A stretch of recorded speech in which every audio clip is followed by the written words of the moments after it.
Nabi Ibrahim lahir di tengah masyarakat Babilonia yang menyembah berhala. Bahkan ayahnya yang bernama Azar adalah pembuat patung berhala yang dijual untuk disembah oleh masyarakat. Sejak kecil, Ibrahim dikenal cerdas dan suka berpikir.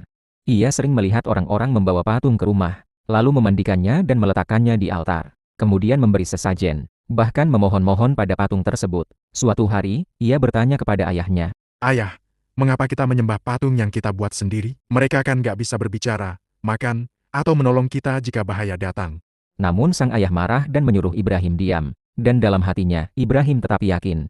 Ini bukan Tuhan yang sebenarnya. Waktu terus berlalu, Ibrahim pun mulai merenungi ciptaan Allah di langit dan bumi.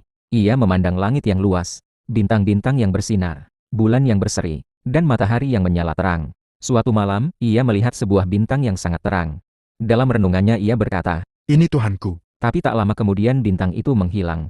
Ia pun berkata, Aku tidak menyukai yang tenggelam. kemudian ia melihat bulan yang besar dan terang, lebih mengagumkan daripada bintang. Lalu ia berkata, Ini Tuhanku. namun bulan pun akhirnya tenggelam. Ibrahim pun semakin ragu. Matahari itu besar dan bercahaya terang. Ia berkata, Inilah Tuhanku. Ini yang paling besar. tapi ketika malam tiba, matahari pun menghilang. Saat itu, Ibrahim menyadari. Sesungguhnya semua ini hanyalah ciptaan.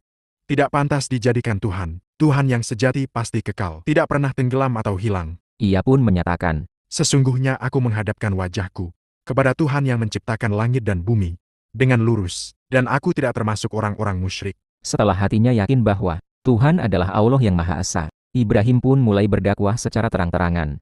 Kepada kaumnya, ia berkata, Mengapa kalian menyembah sesuatu yang tidak bisa memberi manfaat?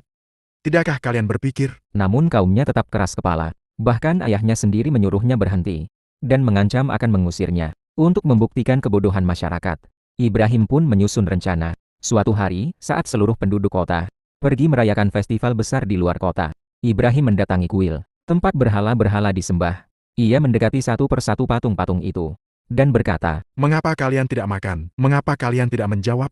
lalu dengan kapak yang ia bawa, Ibrahim pun menghancurkan semua berhala, dan ia menyisakan satu berhala yang paling besar, dan menggantungkan kapak itu di lehernya. Ketika orang-orang kembali, mereka melihat berhala mereka hancur, dan mereka marah besar. Siapa yang melakukan ini? Sebagian berkata, Kami mendengar seorang pemuda bernama Ibrahim yang mencela berhala-berhala ini. Ibrahim pun dipanggil. Apakah kamu yang melakukan ini, wahai Ibrahim? Ibrahim menjawab dengan cerdas.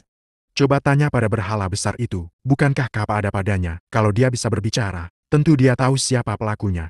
Mereka pun terdiam. Mereka sadar berhala-berhala itu tidak bisa berbicara, dan juga tidak bisa menolong dirinya sendiri. Tapi karena kesombongan, mereka tetap menolak iman kepada Allah. Kejadian itu pun didengar oleh Raja Namrud. Lalu Namrud dan para pemuka masyarakat memutuskan menghukum Ibrahim. Mereka membuat api yang sangat besar, yang menyala selama berhari-hari. Saking panasnya, burung-burung yang terbang di atasnya mati. Saat Ibrahim dilempar ke dalam api, ia mengucap, Hasbunallahu wa ni'mal wakil, cukuplah Allah bagiku, dan Allah sebaik-baiknya penolong.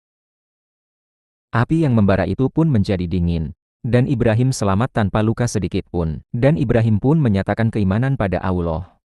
Setelah melalui semua ujian, Ibrahim semakin yakin dan mantap bahwa Allah lah satu-satunya Tuhan yang hakiki. Ia berseru kepada kaumnya, Aku berlepas diri dari segala yang kalian sembah selain Allah.